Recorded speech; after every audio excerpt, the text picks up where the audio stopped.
Bonsoir madame, monsieur, bonsoir. Dimanche 4 juin 2017, les titres de l'actualité. Une icône du journalisme sportif tire sa révérence. Zakari Nko est décédé ce dimanche à Bouya. L'emblématique reporter de Radio Cameroun avait marqué les esprits par son style inimitable. Abel Mbengue, son alter ego, est l'invité du journal. Première Pentecôte, sans Monseigneur Jean-Marie Benoît Bala à Bafia, les fidèles ont prié pour le repos de l'âme de leur berger disparu.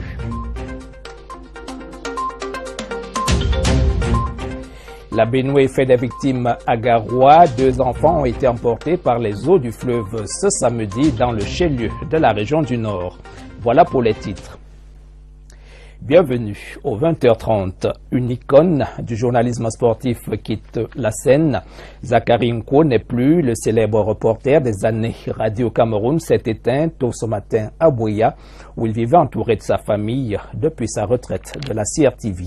Évocation d'une icône, Flavien Zobo, CRTV Sud-Ouest. FC of Bouya returning from the left-hand side of the commentary booth are dressed in all red. Red short sleeve shirts, red shorts, red and white football stockings. L'emblématique journaliste sportif, retraité s'en est allé. L'homme qui a fait rêver des générations entières s'est éteint à l'hôpital Montméry de Bouya. Une onde de choc auprès des siens, meurtri par la douleur. Je me rappelle, n'est-ce pas, le moment qu'on partagé ensemble. C'est quelqu'un qui était très gentil. Et tout le monde qui était à côté de lui, n'est-ce pas, sentait tellement à l'aise. Zakari Nko était un véritable livre d'histoire du football camerounais. Zak, comme on l'appelait affectueusement, suscitait à chaque fois de l'admiration. Zakari Nko, c'est ce que nous appelons en français une icône du journalisme sportif camerounais. C'est Zakari Nko que vous voyez là, qui a conduit les Lions indomptables, où nous avons battu le Maroc à l'aller, 2-0. Donc Zakari Nko, pour nous Camerounais, est quelqu'un qu'il faut décorer, qu'il faut magnifier. Il ne faut pas, moi je propose, il ne faut pas attendre la mort de Zakari Nko pour lui donner les lauriers. Il a beaucoup fait pour le football camerounais. Moi, directeur général du canon sportif de Yaoundé, je lève un chapeau pour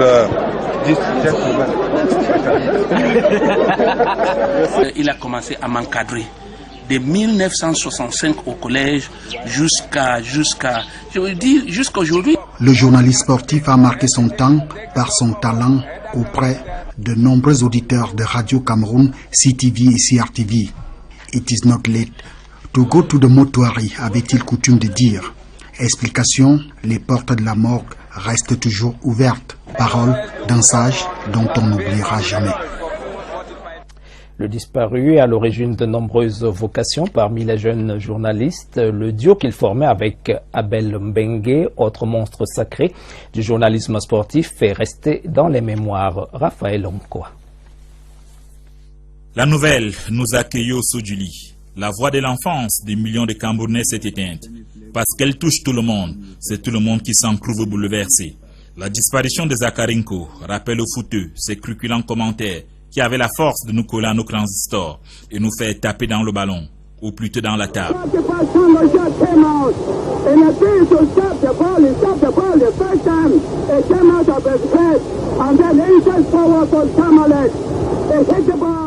Zakari Nko, c'était une certaine image du Cameroun football, une époque révolue dont il constituait un des derniers témoins. Chauvin, excessif, certes, mais avant tout passionné. À l'écouter, il donnait la sensation de se trouver le long de la main courante d'un match de foot.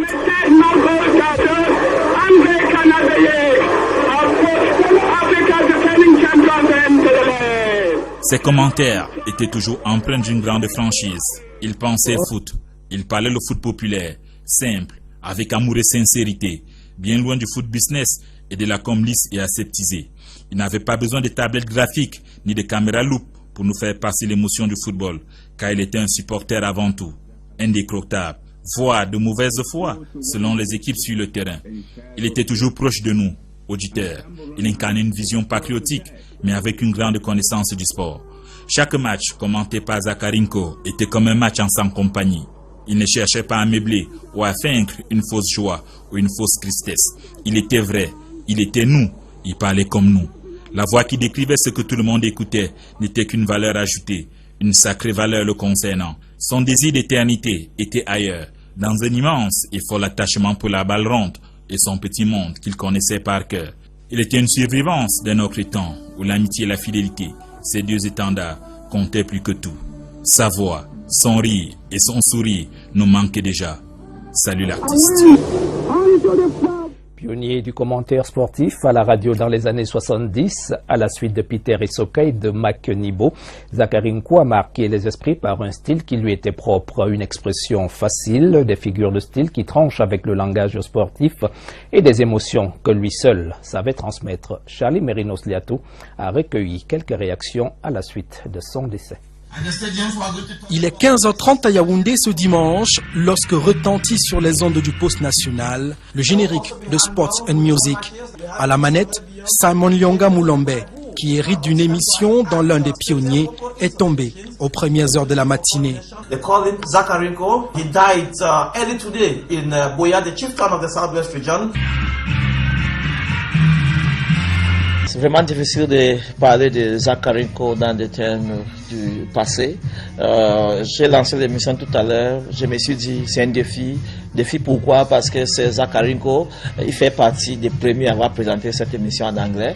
L'héritage de Zakari Nko, ils sont nombreux à s'en inspirer dans cette nouvelle génération de jeunes journalistes sportifs. Pour nous, c'était plus un spectacle qu'autre chose. Étant petit, et bien après, en grandissant, on a appris ces légendes. Je crois que c'est un lourd et grand héritage. Mais pour connaître Oncle Zak, il faut remonter le temps, aller à la rencontre de ceux qui ont connu les grandes heures du sport à la radio. Zakari Nko et moi, c'est surtout un tandem créatif de style de reportage dans les médias au Cameroun. C'est ce que Abel Mbengue a parfois appelé une ambiance de carioca. Les gens pouvaient vivre les matchs avec leurs récepteurs à l'oreille, avec les effets que Zakari et moi on créé sur les grands gestes du match et puis surtout sur les buts. Il disait Cameroun 2, Ghana yet to score.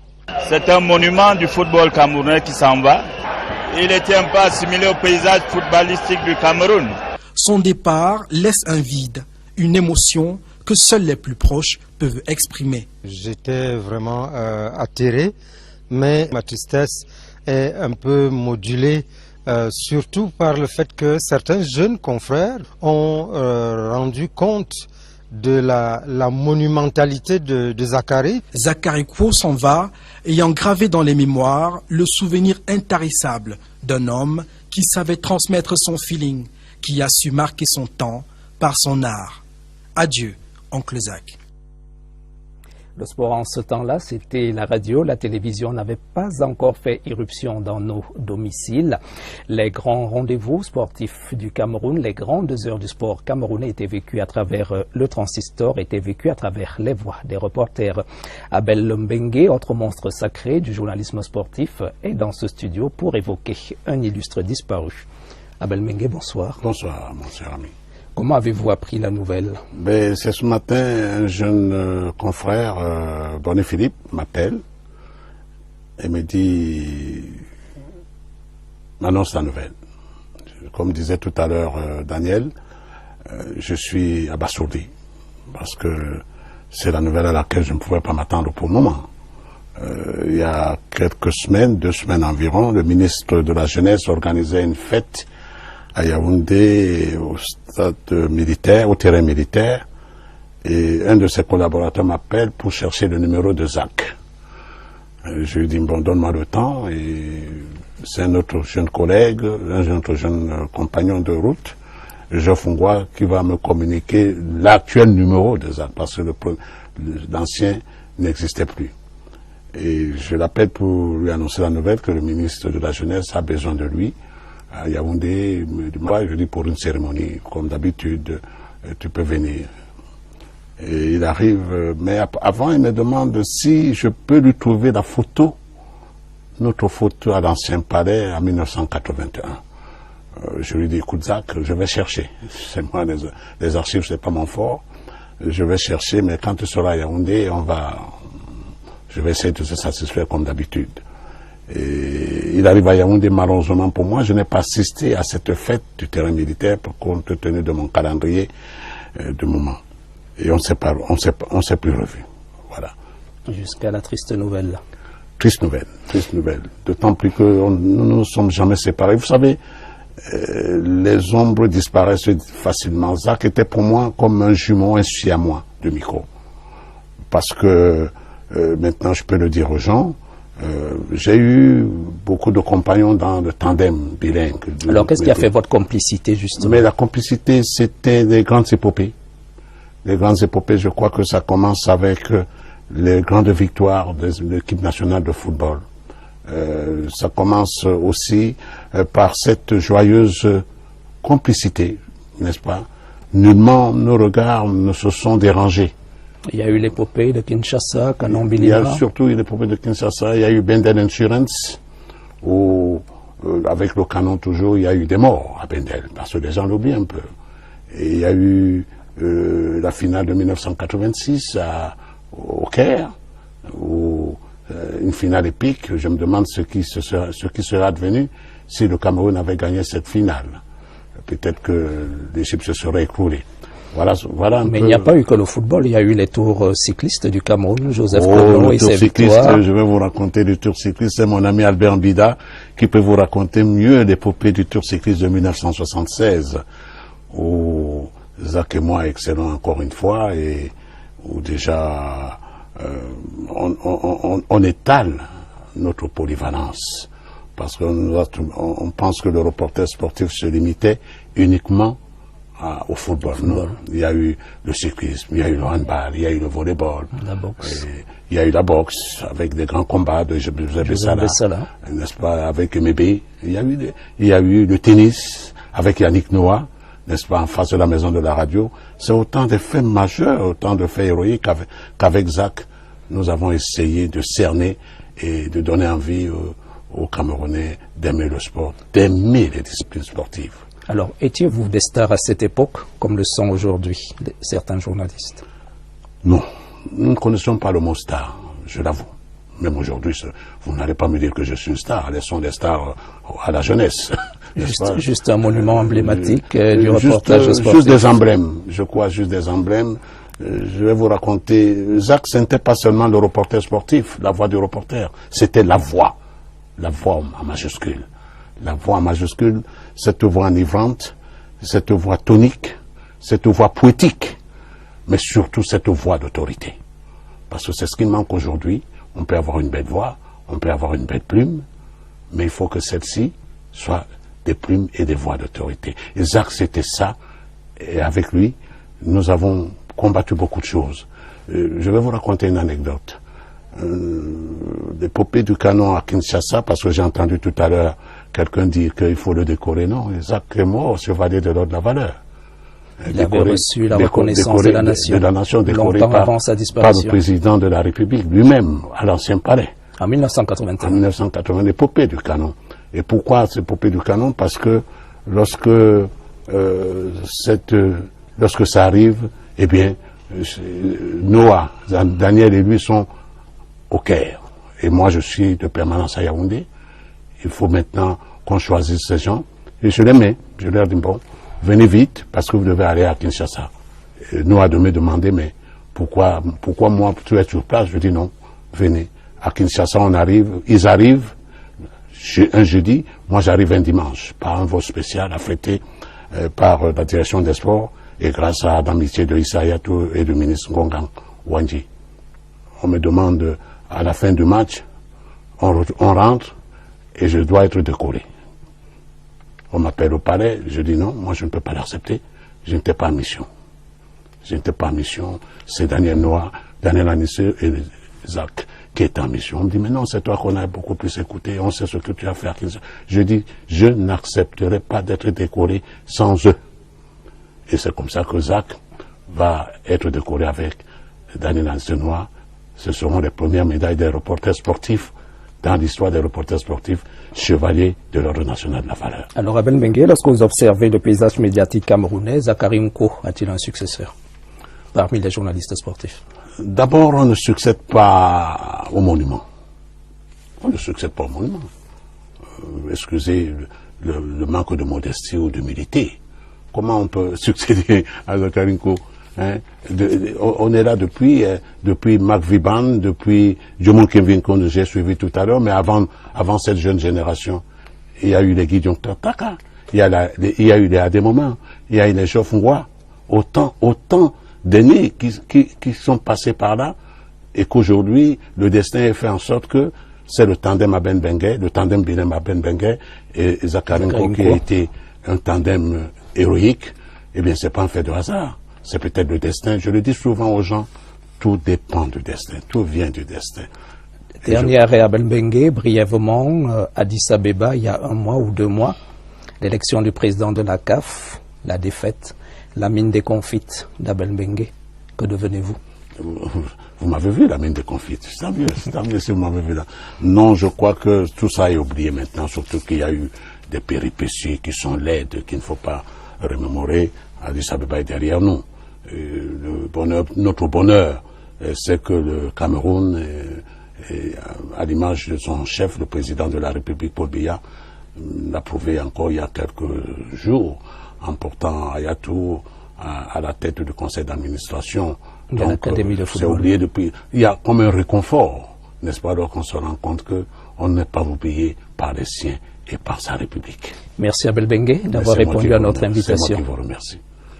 Dans la suite de ce journal, la Benoué qui fait des victimes à Garoua, 2 frères âgés de 10 et 14 ans ont été emportés ce samedi par les eaux du fleuve gonflées par les pluies. Le corps sans vie de l'aîné a été repêché en mi-journée ce dimanche. Les recherches se poursuivent pour retrouver le deuxième.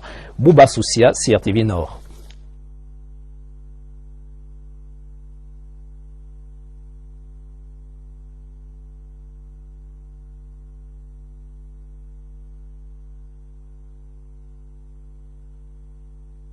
Voilà, quelques soucis avec ce reportage. Nous allons du côté de Bafia, première Pentecôte sans Monseigneur Jean-Marie Benoît Bala en la cathédrale Saint-Sébastien de Bafia ce dimanche. Pendant les 14 années de son épiscopat, le défunt évêque du diocèse de Bafia a présidé cette fête qui commémore la naissance de l'église. 4 célébrations eucharistiques ce dimanche au cours desquelles les fidèles consternés ont multiplié les prières pour le repos de son âme. Reportage Steve Chiga et Kembengue. Puisqu'il a été baptisé dans la parole de Prophète, accorde-lui de participer à sa résurrection. Une prière dite comme ça, jamais entendue avant. Pour la première fois, cette prière s'élève pour l'évêque de regretter mémoire. Pour la première fois, la cathèdre est vide à la Pentecôte, sans lui. L'Église a mis une pause aux pleurs et fait le plein de chants. Du fond du cœur, la cathédrale Saint-Sébastien de Bafia a retrouvé son souffle à force de chanter.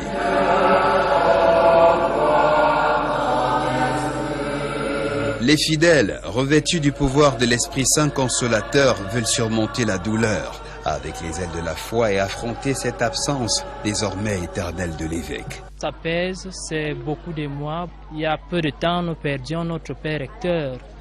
Et il a suffi 21 jours pour que Monseigneur nous quitte. Toutes les 4 messes ont eu une pensée pour l'évêque, en français, en anglais et en bekpa, dans une communion de prière, et avec la même émotion sur les visages.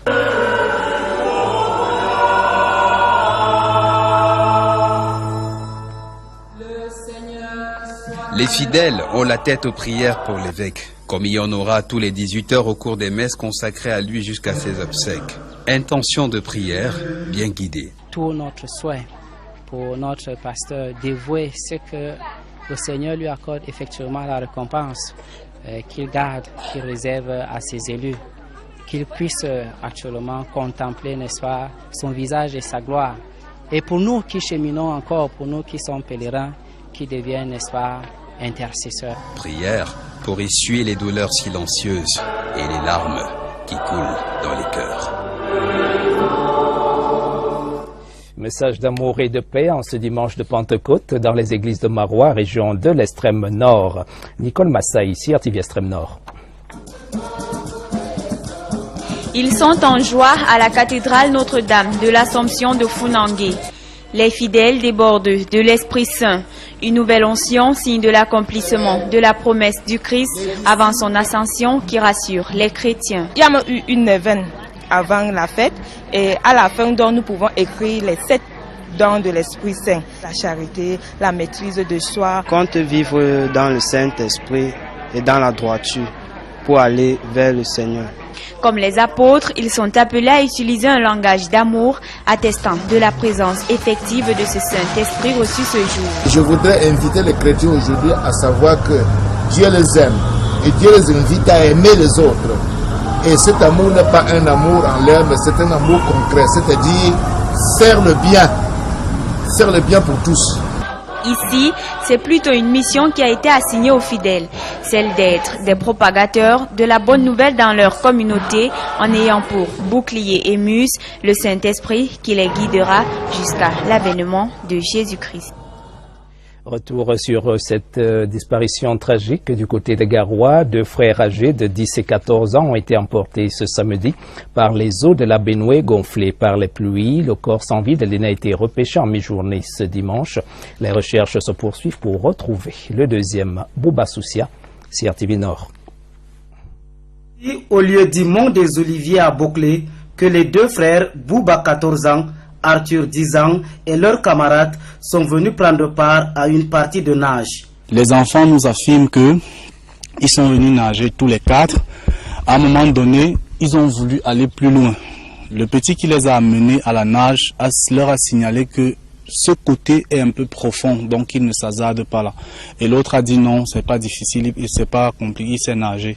Mais bizarrement, dès qu'il a mis son pied dans l'eau, le torrent l'a emporté. Et il a commencé à se débattre. Son grand frère, voyant donc cette scène-là, a sauté pour l'arrêter et lui aussi il est parti. Le lendemain, donc nous sommes arrivés ici depuis 6 heures avec les pompiers. On a essayé de fouiller tout partout ici. Nous sommes allés à près de 20 km après le pont. On n'a rien trouvé. Le corps sans vie de l'aîné a été aperçu et extrait des eaux du fleuve Benoué. Le second est encore sans nouvelles. Informé de la situation, le sous-préfet de l'arrondissement de Garoua 3e, Maïmouna Mole Moussa, est allé sur les lieux au bord du fleuve Benoué. Les 2 frères s'en vont, répondant ainsi à l'appel du destin, laissant la famille et les amis dans l'étonnement et la douleur. Le vaccin social du Centre international de référence Chantal Biya atteint le département du Oignon, région de l'Est. C'est à Angossas que la caravane a posé ses valises ce week-end pour une campagne de dépistage volontaire du VIH-Sida et l'inauguration d'un centre multimédia. Le reportage de Rabiatoula. Ces jeunes sont des adolescents, presque encore des enfants. Ils sont cependant l'une des tranches d'âge les plus touchées par le VIH ici à Angossas. Dans la localité, 30 km d'Abomban, département du Oignon, les jeunes de 17 à 30 ans sont la cible privilégiée de la pandémie. La prostitution, par exemple, n'épargne pas les enfants. Je pourrais même parler de la prostitution enfantine, parce que c'est nos enfants en âge scolaire qui sont pratiquement les amateurs du sexe ici à Angossas. Ce n'est donc pas le fait du hasard si c'est à Angossas que la caravane du vaccin social s'est arrêtée ce week-end. Les chiffres autour de la pandémie sont en baisse dans la localité, mais le Centre international de référence Chantal Biya est formel. Il ne faut pas baisser la garde. Après la première cartographie qui avait été faite ici il y a 2 ans qui indiquait un chiffre de 10%, nous sommes retombés à 2,4%. Dans les régions, le sud, l'est, le centre, les populations sont juvéniles, elles rentrent dans leur sexologie un peu précocement. L'impératif est là, former la communauté éducative, sensibiliser à travers ces didacticiels destinés à inviter la masse au changement de comportement. Le centre que nous venons d'inaugurer a encore des espaces pour chacun. Si chacun se retourne dans sa bibliothèque personnelle, il peut trouver au moins 1 ou 2 livres pour alimenter. Angossas, désormais ouverte au monde. Le centre multimédia et de vidéoconférence accueillera jeunes et moins jeunes. Internet sera à portée de doigt. Une quinzaine de départements ont déjà bénéficié du projet vaccin social cher à la première dame du Cameroun, Chantal Biya. La caravane a encore du chemin à faire, mais à Angossas, l'on célèbre déjà le nouveau parfum de modernité. Restons dans la région de l'Est pour un arrêt dans les localités d'Obol et de Bagofit où les producteurs de cacao ne savent plus à quel sein se vouer. Les plants mis en terre ont du mal à produire et la variété cultivée peine à éclore. C'est la raison pour laquelle le ministre de l'Agriculture et du Développement rural s'est rendu dans ces plantations ce week-end. Reportage Agnès Solange à Bessolo. Quand la tige se retrouve un peu touffue, ça ne fait même donc, ça ne permet pas que le soleil puisse frapper la tige. Ceci n'est qu'un volet de l'itinéraire technique que doit rigoureusement suivre un agriculteur ou tout promoteur de cacaoyère. Tenir compte du climat, sarcler régulièrement, toutes les 2 semaines, espacer les plants, s'assurer de la bonne qualité de la variété utilisée. Nous avons un terrain qui, lorsque le soleil s'annonce, ça libère vite l'eau, donc le terrain s'assèche vite. Et là, les plants ont des problèmes pour résister aux affres de la sécheresse. Dans cette cacaoyère, c'est la variété brésilienne qui est mise en terre. Le promoteur a du mal à atteindre les 800 kg par tonne demandées. Sur 50 hectares, seulement 5 tonnes en 10 ans. Une catastrophe. Le MINADER a mis l'accent sur le déploiement de personnel pour un encadrement de proximité, des personnels en effectif suffisant dans les postes agricoles, des agents vulgarisateurs de zone, pour qu'ils sachent comment gérer cette plantation en l'occurrence, de façon à optimiser, maximiser les revenus. La visite du ministre de l'Agriculture dans ces exploitations agricoles rassure. Henri Eyébéa ici opte donc pour un encadrement de proximité et la mise en exécution des projets d'appui à la lutte antifongique dans les filières cacao-café, tout en insistant sur la formation des agriculteurs aux techniques de pointe. Bientôt, l'Institut des arts nautiques et des pêches de Limbé connaîtra de meilleures conditions de travail. La promesse est du ministre de l'Élevage, des Pêches et des Industries animales, Dr Taïga, présidait la 2e session du conseil de direction de l'établissement. Compte rendu Alain Mbenga, CRTV Sud-Ouest. L'échange était franc et convivial. Autour du ministre de l'Élevage, des Pêches et des Industries animales, Dr Taïga, les membres du conseil de direction de l'Institut des arts nautiques et des pêches de Limbé se sont penchés sur le budget qui doit cibler les grandes priorités. On devait renforcer notre atelier de formation. On devait avoir les ressources humaines. On devait avoir les enseignants. On devait avoir les cadres d'appui. C'est les priorités de budget pour cette année. Tous les efforts sont donc consentis pour faire du LINAFI un univers de transformation de rêve en réalité. L'établissement, qui brille encore de sa splendeur juvénile, minimise les difficultés. On n'a pas beaucoup de difficultés parce que nous, on a un curriculum. Expresse notre besoin. C'est au fur et à mesure de notre curriculum qu'on cherche les ressources humaines. Pendant que la première promotion poursuit son parcours dans le moule, la mer et les bateaux attendent le coup de pouce de ces techniciens aguerris qui viendront révolutionner le secteur. Un nouveau bureau pour l'Ordre national des entrepreneurs du Cameroun. La nouvelle équipe de l'ONECAM a été installée ce 2 juin ici à Yaoundé. L'équipe prend l'engagement d'améliorer la qualité des services offerts. Joséphine Priso, CRTV Centre. C'est une équipe d'hommes et de femmes aguerris qui va désormais présider aux destinées de l'antenne du Centre de l'Ordre des entrepreneurs du Cameroun. Cette association créée il y a 1 an qui entend faire ses preuves et défendre ses intérêts. Aux membres qui prennent ainsi fonction avec à leur tête Patrick Eugène Bandem, le représentant du gouverneur en présence des délégués régionaux du MINEPAD, de l'ARMP et des marchés publics du centre, a demandé de travailler en symbiose et produire des infrastructures qui répondent aux normes. La qualité des ouvrages produits par nos entrepreneurs semble être de qualité médiocre. Il est question pour eux donc de pouvoir prendre le challenge et améliorer leur performance. Les récriminations sont nombreuses, retard dans l'exécution des marchés, ouvrages approximatifs quand ils ne sont pas médiocres ou ne servent pas la mort aux populations. Le président national de l'Ordre des entrepreneurs, John Akere, l'a d'ailleurs reconnu, les entrepreneurs portent en eux-mêmes les gènes de leurs problèmes. Un challenge pour l'équipe du centre. Nous procéderons à l'identification des entrepreneurs par un fichier nous passerons par la classification de ces entrepreneurs. Le séminaire à l'intention des prestataires des services du centre qui a mis un thème à cette cérémonie est une occasion pour que ces entrepreneurs parlent d'une seule voix pour enfin enlever le spectre du doute qui plane sur leurs offres. Fin de formation en protection des civils pour 50 hauts responsables des administrations civiles et militaires à l'École internationale des forces de sécurité d'Hawaï. Pendant 5 jours, ils se sont imprégnés des normes internationales en planification d'une protection. La cérémonie de remise des diplômes ce vendredi était présidée par le secrétaire d'État à la Défense chargé de la gendarmerie, Jean-Baptiste Bokam. Les détails avec Daniel Menonga. En situation périlleuse, la mutualisation des efforts est de mise.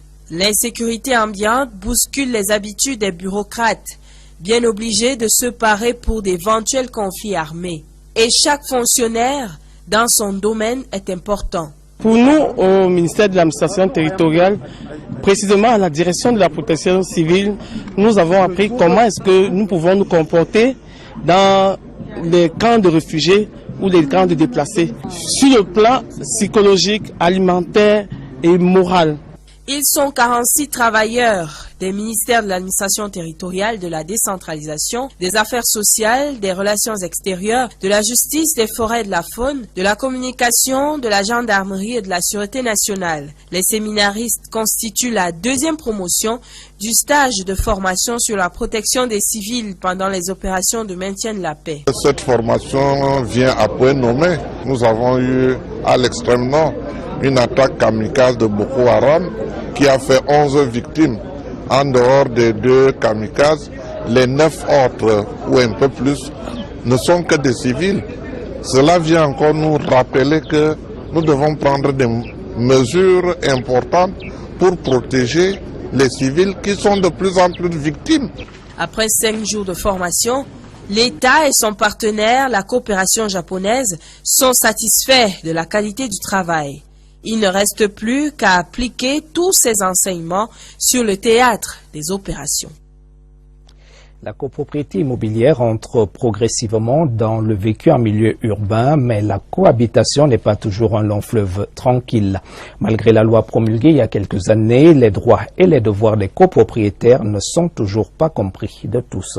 Arrêt ce soir à la résidence immobilière de Fandena à Yaoundé pour quelques scènes de vie. Le reportage de la semaine est signé Agnès Solange à Bessolo. Ils sont les premiers vacanciers du Kansik de Fandena à Yaoundé et visiblement leur espace de jeu, bien que réduit, sert également de parking aussi bien pour les résidents que pour les visiteurs. Parfois, il y a des petits différends. Il faut klaxonner à longueur de journée pour que la personne reconnaisse sa voiture et vienne l'enlever. Ce serait donc la cour du roi Péto. Pourtant, la société immobilière avait prévu un parking pour un appartement. Mais rien n'est respecté. Plus haut, 2 étudiants tchadiens, Yves et son frère. Eux se plaignent du vacarme souvent organisé à des heures indues. Ça crée vraiment des dérangements. Il y a aussi le soir les enfants qui jouent au football en bas, qui crient et autres. Au rez-de-chaussée, il y a non seulement les canalisations d'eau qui font problème, mais en plus l'insalubrité grandissante. On trouve généralement des ordures un peu partout, au niveau des escaliers, jusque dans la cour aussi. Elles salissent vraiment tout le milieu, de point de nous mettre mal à l'aise du fait qu'elles soient nauséabondes, vraiment. Pour aider les habitants à régler ces multiples désagréments, un syndic a été placé pour gérer ces embêtements. Celui qui en T3, 2 chambres, salon, donne 11 000 francs chaque fin du mois. Celui qui a en T4, 3 chambres, donne 13 000 chaque fin du mois. Celui qui a en T5 donne 15 000 chaque fin du mois. À partir du moment où les copropriétaires ne parviennent pas à payer leurs charges, le syndic ne peut pas travailler. Conclusion, pas l'ombre d'un vigile ici au Kansik de Fandena depuis plus d'1 an. Des fosses septiques pas régulièrement vidangées, bref, des zones d'accès communes qui font encore et encore l'objet de contentieux. L'artiste de la semaine est une figure de la nouvelle scène musicale camerounaise. Le chanteur-guitariste Wilfried Etundi incarne la chanson avec simplicité sur les traces du chansonnier Cyril Efala. Chanteur de cabaret, Wilfried Etundi a rythmé les œuvres de plusieurs artistes, notamment les groupes Makaz et X Malaya. Aujourd'hui, il se lance dans une carrière solo. Mohamed Nana est allé à sa rencontre.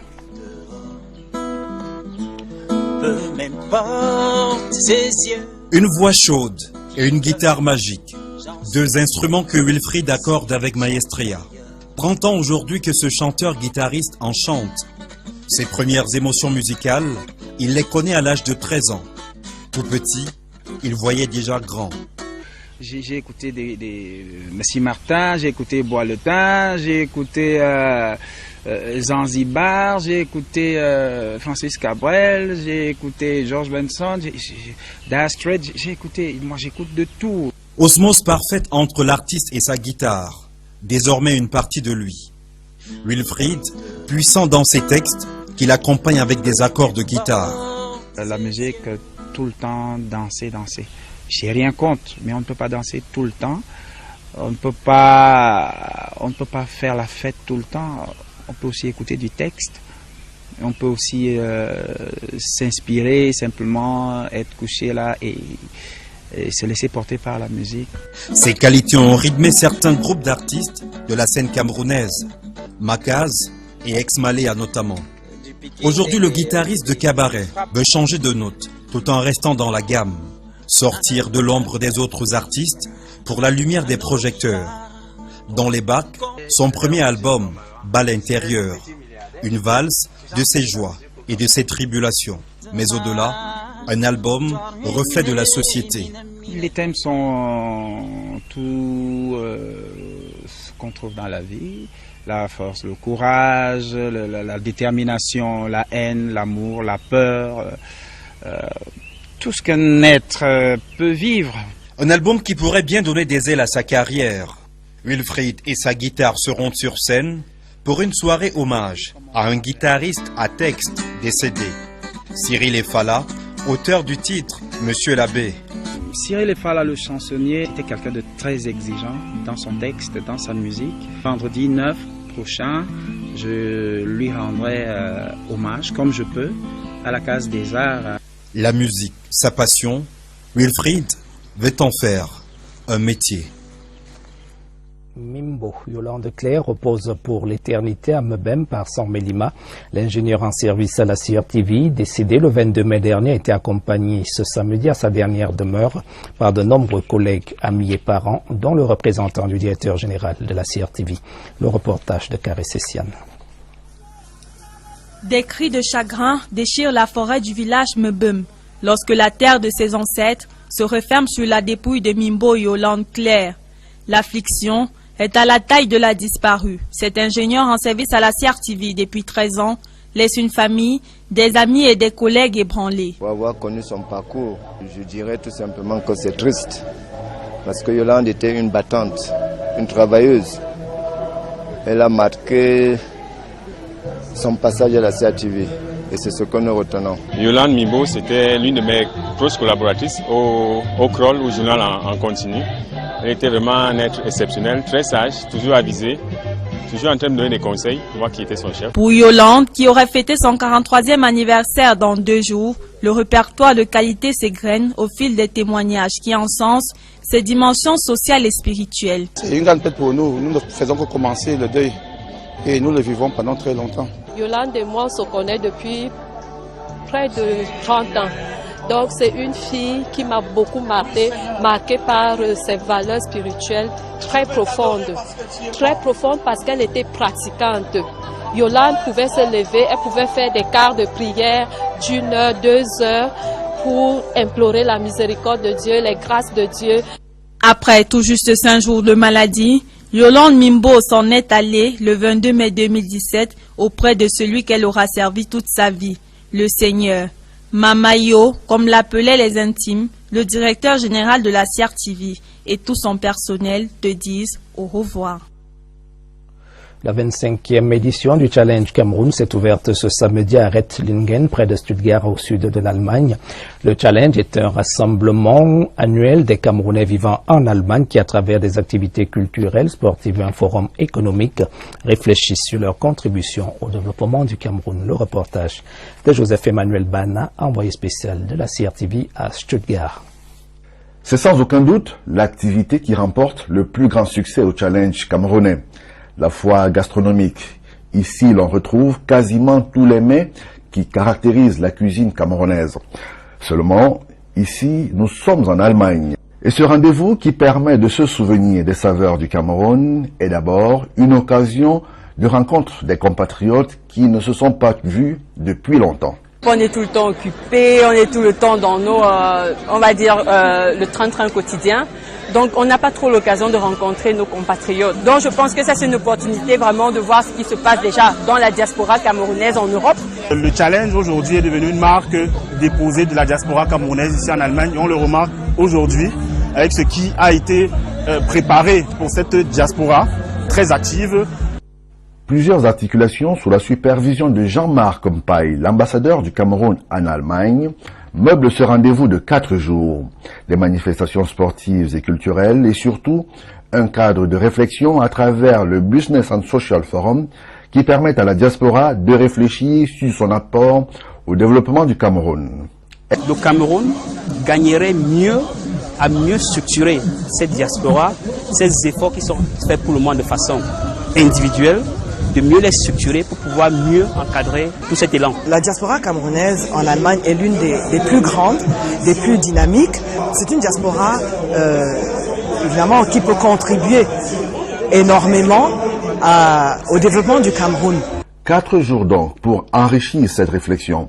Cette 25e édition, comme les précédentes, bénéficie de l'appui logistique des autorités allemandes locales. Elle est aussi une occasion de célébrer l'amitié entre deux peuples liés par une très riche histoire. Une icône du journalisme sportif tire sa révérence. Zachary Nkwe est décédé ce dimanche à Boya. L'emblématique reporter de Radio Cameroun avait marqué les esprits par son style. Albel Bengue, son alter ego de toujours, était l'invité de ce journal. Première Pentecôte à Bafia, sans Monseigneur Jean-Marie Benoît Bala, les fidèles ont prié pour le repos de l'âme de leur berger disparu. Madame, Messieurs, de votre attention. Merci. Lucrèce Medounjemba, scène de presse et ses invités vous attendent tout de suite après ce journal.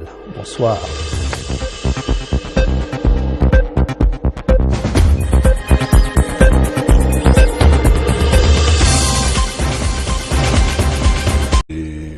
C'est notre jeune collègue, notre jeune compagnon de route, Geoff Ngwa, qui va me communiquer l'actuel numéro de ZAC, parce que l'ancien n'existait plus. Et je l'appelle pour lui annoncer la nouvelle que le ministre de la Jeunesse a besoin de lui à Yaoundé. Je dis pour une cérémonie, comme d'habitude, tu peux venir.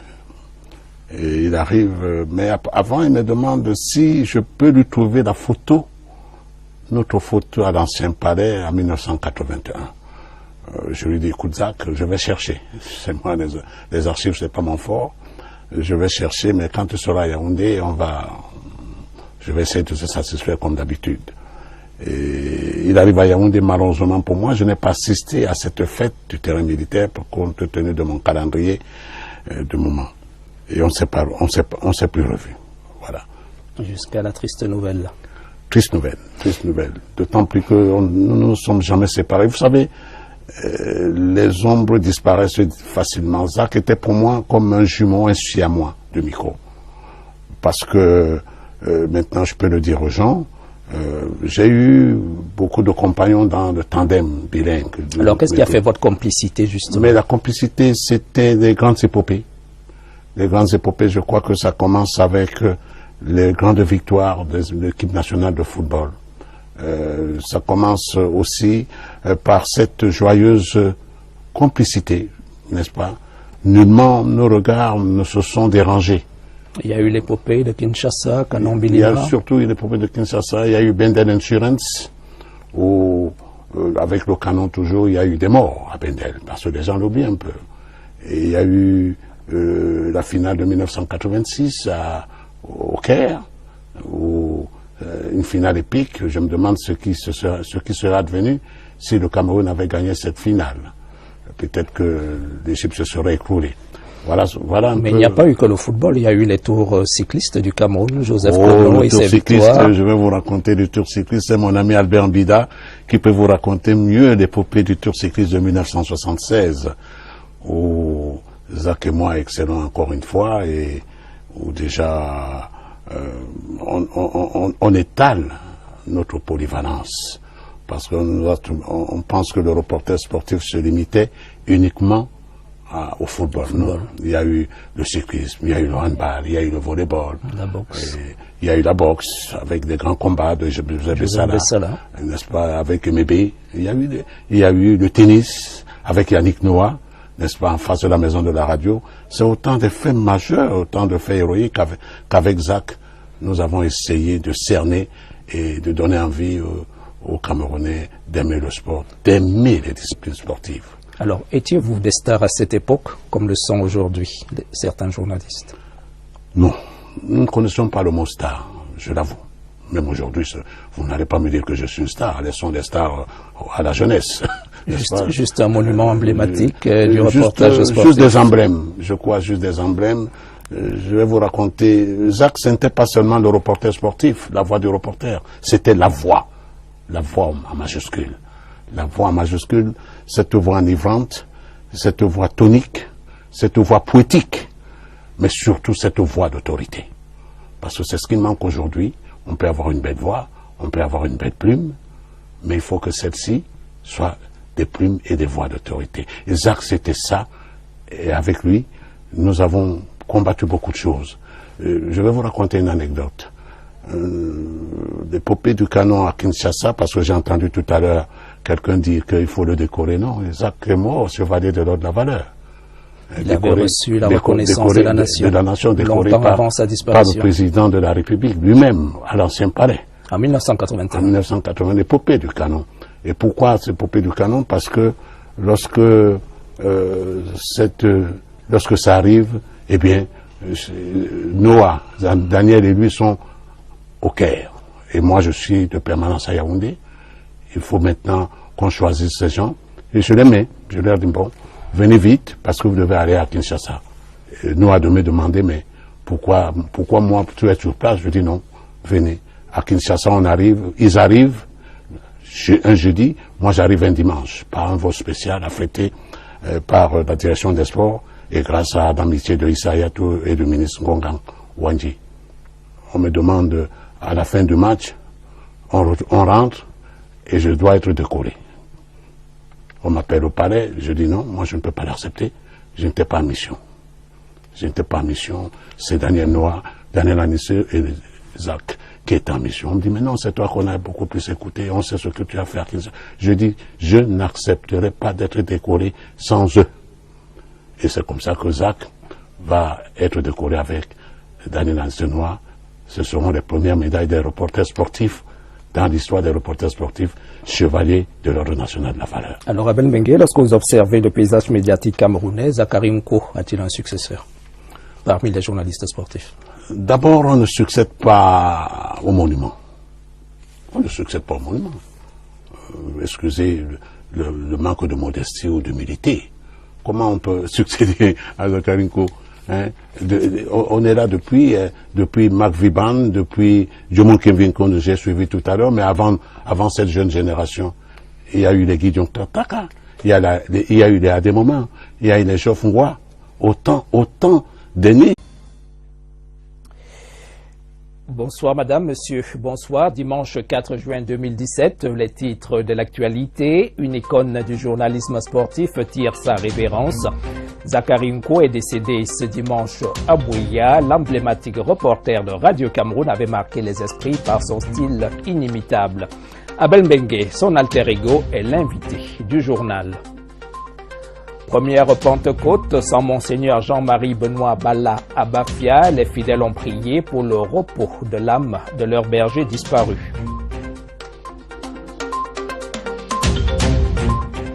La Benue fait des victimes à Garoua. 2 enfants ont été emportés par les eaux du fleuve ce samedi dans le chef-lieu de la région du Nord. Voilà pour les titres. Bienvenue au 20h30. Une icône du journalisme sportif quitte la scène. Zakari Nko n'est plus le célèbre reporter des années. Radio Cameroun s'est éteint tôt ce matin à Buea, où il vivait entouré de sa famille depuis sa retraite de la CRTV. Évocation d'une icône, Flavien Zobo, CRTV Sud-Ouest. FC of Buea returning from the left-hand side of the commentary book are dressed in all red. Red short sleeve shirts, red shorts, red and white football stockings. L'emblématique journaliste sportif, retraité s'en est allé. L'homme qui a fait rêver des générations entières s'est éteint à l'hôpital Montméry de Buea. Une onde de choc auprès des siens, meurtri par la douleur. Je me rappelle, n'est-ce pas, mon moment qu'on a partagé ensemble. C'est quelqu'un qui était très gentil. Et tout le monde qui était à côté de lui, n'est-ce pas, sentait tellement à l'aise. Zakari Nko était un véritable livre d'histoire du football camerounais. Zak, comme on l'appelait affectueusement, suscitait à chaque fois de l'admiration.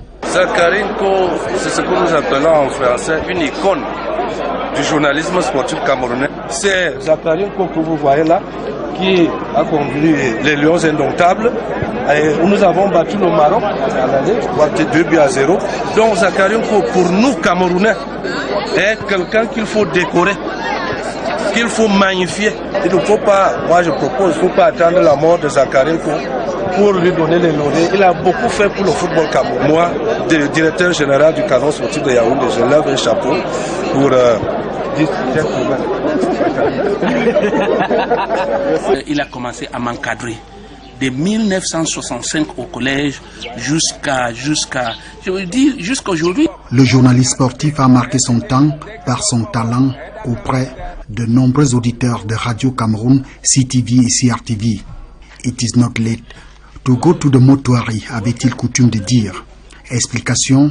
They call him Zakari Nko. He died early today in Buea, the chief town of the Southwest region. C'est vraiment difficile de parler de Zakari Nko dans des termes du passé. J'ai lancé l'émission tout à l'heure. Je me suis dit c'est un défi. Défi pourquoi? Parce que c'est Zakari Nko. Il fait partie des premiers à avoir présenté cette émission en anglais. L'héritage de Zakari Nko, ils sont nombreux à s'en inspirer dans cette nouvelle génération de jeunes journalistes sportifs. Pour nous, c'était plus un spectacle qu'autre chose, étant petit.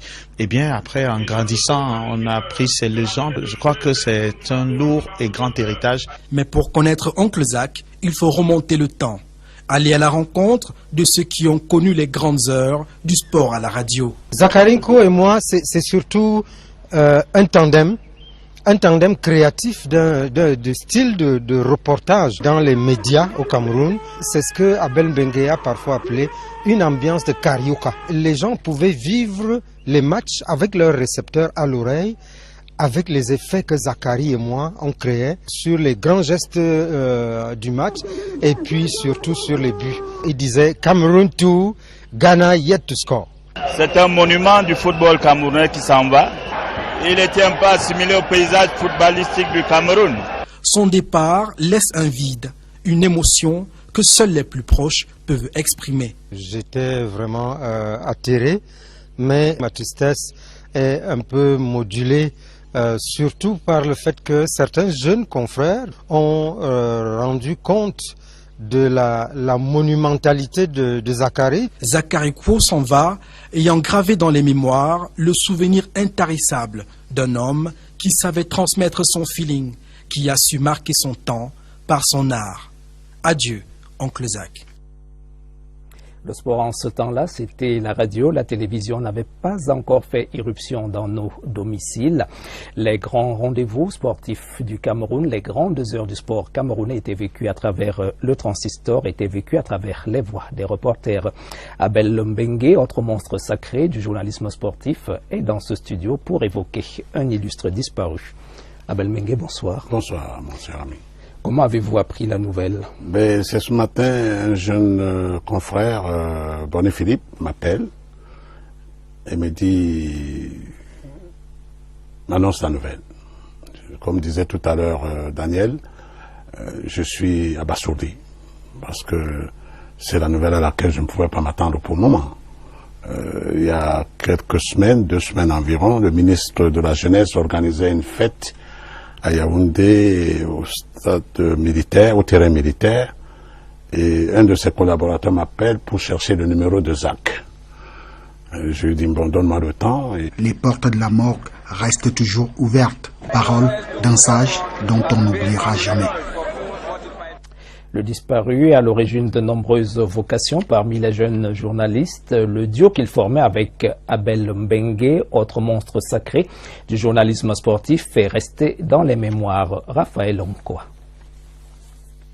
La nouvelle nous accueille au saut du lit. La voix de l'enfance des millions de Camerounais s'est éteinte.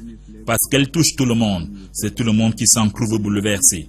La disparition de Zakarinko rappelle aux footeux ses truculents commentaires qui avaient la force de nous coller à nos transistors et nous faire taper dans le ballon, ou plutôt dans la table.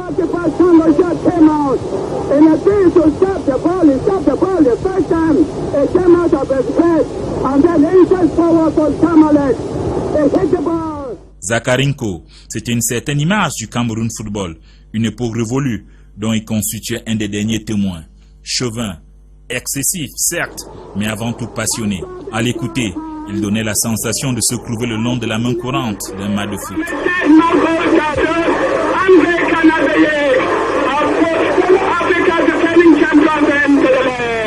Ses commentaires étaient toujours empreints d'une grande franchise. Il pensait foot, il parlait le foot populaire, simple, avec amour et sincérité, bien loin du foot business et de la com lisse et aseptisée. Il n'avait pas besoin de tablettes graphiques ni de caméras loupe pour nous faire passer l'émotion du football, car il était un supporter avant tout, indécrottable, voire de mauvaise foi, selon les équipes sur le terrain. Il était toujours proche de nous, auditeurs. Il incarnait une vision patriotique, mais avec une grande connaissance du sport. Chaque match commenté par Zakarinko était comme un match en sans compagnie. Il ne cherchait pas à meubler ou à feindre une fausse joie ou une fausse tristesse. Il était vrai, il était nous, il parlait comme nous. La voix qui décrivait ce que tout le monde écoutait n'était qu'une valeur ajoutée, une sacrée valeur le concernant. Son désir d'éternité était ailleurs, dans un immense et fort attachement pour la balle ronde et son petit monde qu'il connaissait par cœur.